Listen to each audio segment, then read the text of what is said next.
Ne vous souvenez-vous pas? Nous avons déjà envoyé Noé à son peuple. Je suis pour vous un avertisseur explicite. Afin que vous n'adoriez qu'Allah, je crains pour vous le châtiment d'un jour dur. Les notables de son peuple qui avaient mécru dirent alors: nous ne voyons en toi qu'un homme comme nous, et nous voyons que ce sont seulement les villes parmi nous qui te suivent, sans réfléchir, et nous ne voyons en vous aucune supériorité sur nous. Plutôt nous pensons que vous êtes des menteurs. Il dit: ô mon peuple, que vous ensemble, si je me conforme à une preuve de mon Seigneur, si une miséricorde, prophétie, échappant à vos yeux, est venue à moi de sa part, devons-nous vous l'imposer alors que vous la répugnez? Ô mon peuple, je ne vous demande pas de richesse en retour. Mon salaire n'incombe qu'à Allah. Je ne repousserai point ceux qui ont cru, ils auront à rencontrer leur Seigneur. Mais je vous trouve des gens ignorants. Ô mon peuple, qui me secourra contre la punition d'Allah si je les repousse? Ne vous souvenez-vous pas? Et je ne vous dis pas que je détiens les trésors d'Allah. Je ne connais pas l'inconnaissable.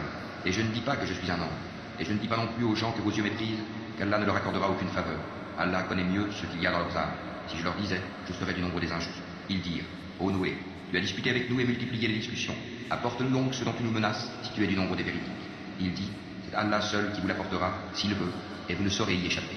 Et mon conseil ne vous profiterait pas, au cas où je voulais vous conseiller, et qu'Allah veuille vous égarer. Il est votre Seigneur, et c'est vers lui que vous serez ramenés. Ou bien ils disent: il l'a inventé?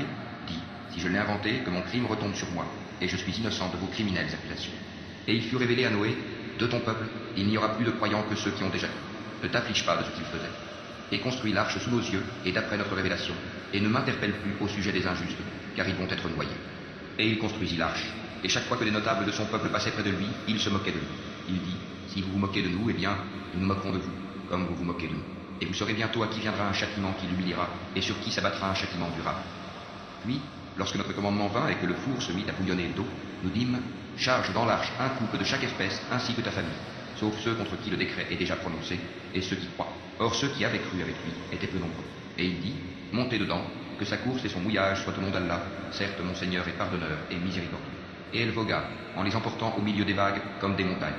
Et Noé appela son fils, qui restait en un lieu écarté non loin de l'arche: ô mon enfant, monte avec nous, et ne reste pas avec les mécréants. Il répondit: je vais me réfugier vers un mont qui me protégera de l'eau. Et Noé lui dit: il n'y a aujourd'hui aucun protecteur contre l'ordre d'Allah. Tous périront, sauf celui à qui il fait miséricorde. Et les vagues s'interposèrent entre les deux, et le fils fut alors du nombre des noyés. Et il fut dit: ô terre, absorbe ton eau, et toi, ciel, cesse de pleuvoir. L'eau baissa, l'ordre fut exécuté, et l'arche s'installa sur le Judi. Et il fut dit: que disparaissent les gens pervers. Et Noé invoqua son Seigneur et dit: ô mon Seigneur, certes mon fils est de ma famille,